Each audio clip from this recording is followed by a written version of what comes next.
Halo semua, perkenalkan nama saya Nike Elizabeth dari kelas 12 MIPA 3. Di sini saya akan menjelaskan tentang konsep sel volta pembangkit listrik dari bahan sehari-hari atau PLBS. Nah, selanjutnya kita akan membahas tentang konsep sel volta. Apa saja yang akan kita bahas dalam konsep sel volta? Yang pertama, pengertian sel volta. Yang kedua, prinsip kerja sel volta. Yang ketiga, tujuan dan manfaat. Yang keempat, alat dan bahan. Yang kelima, prosedur. Yang keenam, rancangan gambar setting alat. Yang ketujuh, pembahasan dan hasil uji coba. Yang kedelapan, serta kesimpulan. Oke, kita masuk yang pertama, yaitu pengertian sel volta. Sel volta adalah energi kimia yang dirubah menjadi energi listrik. Sel volta terdiri dari 4 bagian, yaitu voltmeter, jembatan garam, anoda, dan katoda. Yang kedua, kita akan membahas tentang prinsip kerja dari sel volta. Elektroda tempat berlangsungnya oksidasi disebut anoda, sedangkan elektroda tempat berlangsungnya reduksi disebut katoda. Elektron mengalir dari anoda ke katoda. Hal ini menyebabkan ketidakseimbangan muatan di antara kedua larutan tersebut, sehingga dibutuhkan jembatan garam yang berfungsi menghantarkan arus listrik di kedua elektrolit tersebut. Setelah seimbang, maka arus listrik akan mengalir kembali. Kita akan membahas tentang tujuan dan manfaat sel volta. Tujuan sel volta adalah dengan membuktikan adanya arus listrik dalam bahan-bahan di sekeliling kita. Sedangkan manfaat sel volta bagi kita sendiri dapat berpikir kreatif dengan membuat bahan alami sebagai sumber energi listrik alternatif yang ramah lingkungan. Yang kedua, dapat mengurangi ketergantungan masyarakat terhadap energi fosil dengan beralih ke biobaterai ramah lingkungan. Yang keempat, alat dan bahan.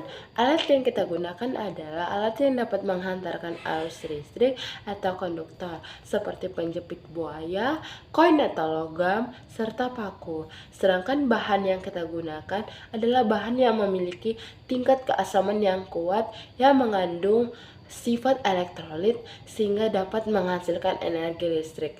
Semakin banyak buah asam yang kita gunakan, semakin kuat arus listrik yang dihasilkan. Contoh bahannya itu seperti jeruk nipis. Yang kelima, prosedur pembuatan rangkaian sel volta. Langkah awal, kita siapkan alat dan bahan. Langkah kedua, tusuk jeruk dengan paku dan juga koin. Yang ketiga, koin tembaga pada jeruk dihubungkan dengan capit buaya, sedangkan paku dililit dengan kabel. Yang keempat, hubungkan kutub capit buaya dari paku atau kutub negatif pada koin atau kutub positif. Yang keenam, rancangan gambar setting alat. Bahan disusun seperti rangkaian seri, susun melingkar, kemudian koin pada bahan dihubungkan dengan capit buaya dan ujung satu lainnya dilepas lalu dililitkan pada paku, begitu seterusnya. Terakhir dihubungkan ke lampu dan pastikan lampunya agar menyala. Ketujuh, pembahasan dan hasil uji coba.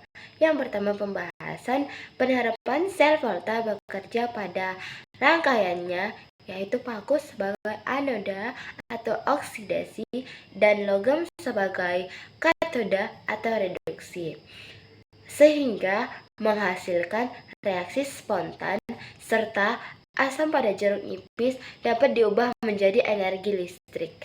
Kedua, hasil uji coba. Pada percobaan kami yang pertama di laboratorium tidak membuahkan hasil dikarenakan lampu yang kami gunakan terlampau besar sehingga tidak menghasilkan apa-apa atau sehingga arus listrik tidak teraliri karena wattnya sangat besar. Yang kedua, percobaan kedua kami di kelas membuahkan hasil dikarenakan kami merubah lampunya menjadi lampu LED 5 mm. Dari praktikum tersebut dapat saya tarik kesimpulan bahwa jeruk nipis bukan hanya digunakan sebagai bahan masakan, tapi juga dapat dialihfungsikan sebagai sumber energi. Dapat dibuktikan dengan menyalanya lampu LED kecil tersebut. Paku dan juga logam berperan sebagai elektroda. Sekian presentasi dari saya pamit undur diri. Terima kasih. Dah.